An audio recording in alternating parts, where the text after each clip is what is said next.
Хайрлы күн. Добрый день. С вами учитель казахского языка Дуршина Нурбекова.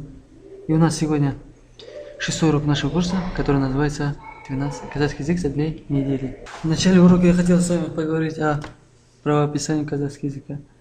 При изучении иностранных языков возникает такая проблема. То есть слушайте одно слово, и когда пишете, у вас обязательно появляются ошибки, много ошибок грамматических. То же самое ученики, изучающие казахский язык, путают местами в основном А и Э, Г и Г,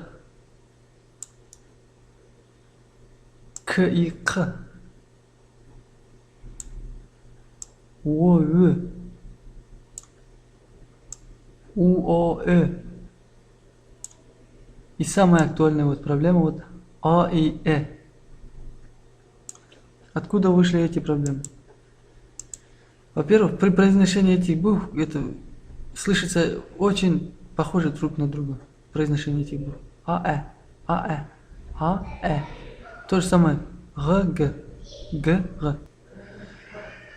Ну как исправить эту проблему можно? Как вы видите, А это твердое, и это мягкая форма. То есть каждый из этих кружочков имеется один мягкий, бывает, Г это мягкий, а Г это звонкий, да? То же самое, К это мягкий. Я мягкие буквы перекрашиваю красным. В это мягкий. Это мягкая форма. И мягкая форма. Теперь, если вы слушаете речь, и если она твердо слышится, то есть выбираете этот А. А если мягко слышится, то выбираете То же самое еще при изучении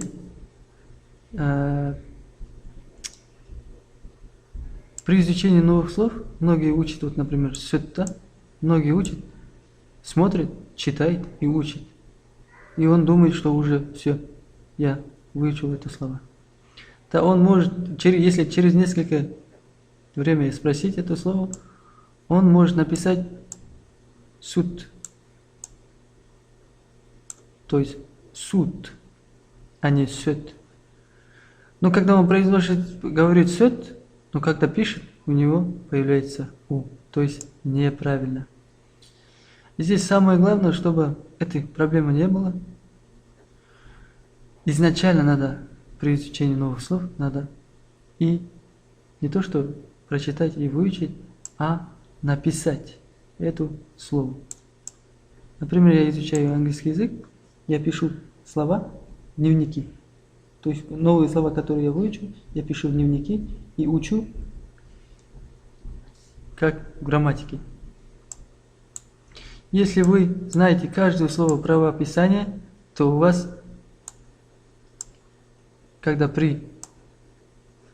вы пишете диктант, у вас проблем не будет. Давайте приведем пример. Сют. Это слово мягкое или твердое? Бывают мягкие гласные, которые я вычеркнул, да? Е, И, В, Э. То же самое твердые гласные. А, О, У, О и А. Но здесь их написать и выучить, зазубривать не стоит нам. Чтобы узнать, слово мягкое или твердое, надо правильно слушать. Сют. Послушайте внимательно. Сют. Слушается мягкий. Я напишу то есть мягкий. А айран. Мягкий или твердо слушается? Да. Твердо, потому что А это твердый гласный. Ед мягко или твердо слушается? Да, мягко слушается. Напишу. Шужок. Шожок. Твердо слушается. То есть вы узнали, что это слово мягкое. Теперь при добавлении окончаний к нему вы добавляете, конечно же, мягкие окончания. А к твердому твердые. Если вы хотите сказать мой кефир, то есть менің здесь мой, да, менен, айран. Личное окончание и притяжательное окончание это ам и м. Мы должны один из них выбрать. И как так твердое слово, выбираем твердую форму. Ам. И у нас решаются наши проблемы. У нас были, например, если мы путали места А и вот здесь, а здесь мы решили. Уже автоматически мы будем писать А. То есть ключ кроется в том, что правильно изучать новые слова письменно. И втором, когда добавляете окончание, добавляете по сингармонизму. Гармонно, чтобы было, если твердо, мягкое. Ладно. Сегодня у нас тема нашего урока вопросительная форма глагола. Да, мы учили вопросительную форму глагола при помощи вот ма, ме, помните, да? Вопросительных союзов. Но бывают такие формы, когда мы используем вопросительные местоимения. Кто, что, какой, почему, когда, сколько, где, как. Это много употребляемых вопросительных местоимений, которые в жизни мы часто употребляем. Как использовать этих слов, местоимений вопросительных при нашем схеме? Как так вопросительное местоимение здесь стоит, мы не употребляем вот эти ма, ме, вот эти союзы мы не употребляем. Мы просто ставим этих нужные вопросительные местоимения после местоимения мен, сен, сезо. Здесь тоже. То есть не перед глаголом, а после местоимения мен, сен, сезо. Здесь то же самое. В казахском языке глаголы стоят всегда последним. Это его особенность казахского языка. Например, я смотрел кино. Если в русском языке я смотрел кино, смотреть, то есть глагол, у нас в середине. А в казахском языке мен кино көрдім. То есть последним у нас стоит глагол всегда. Приведем примеры.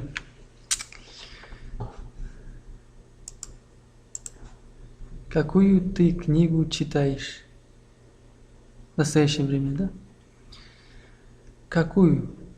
Это қандай ты книгу читаешь?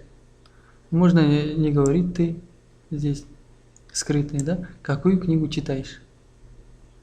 Книга это китаб. Читаешь это ты, относительно ты здесь оқып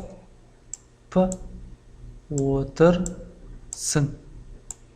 И в конце мы ставим вопросительный знак. Қандай кітап оқып отырсың? Здесь у нас к появился, да? Здесь қ.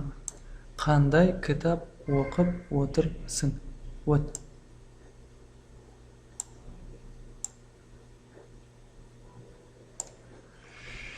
Второй пример.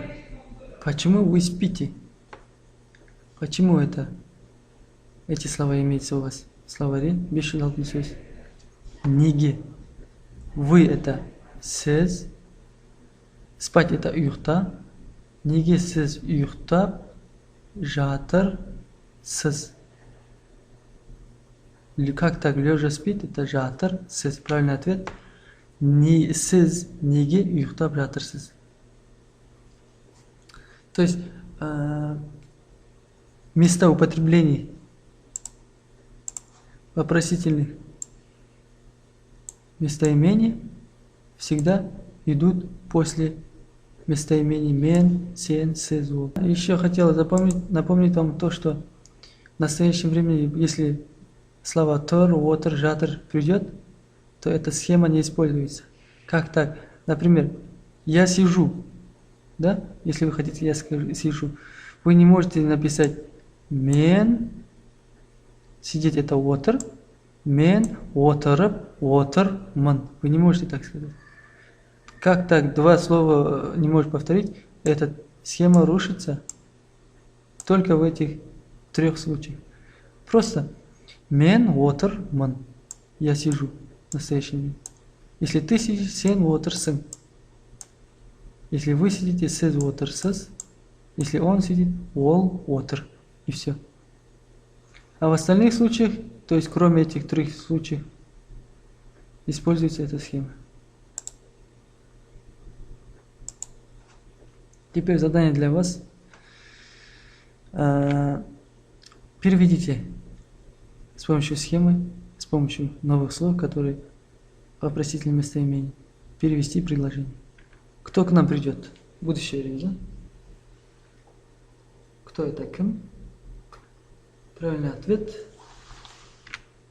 Бізге кім келеді? Біз это мы, а к нам, вот гаге, какие, да? Вы знаете эту форму. Бізге кім келеді? Что он будет пить? Правильный ответ. Ол не ішеді. Где ты его видел? Правильный ответ. Сен оны қайда көрдің? Как вы меня нашли? Правильный ответ. Сіз мені қалай таптыңыз? То есть при использовании вопросительных местоимений вы просто их ставите на место и не употребляйте вопросительный союз. На этом мы с вами заканчиваем наш 6-й урок. Сау болыңыздар.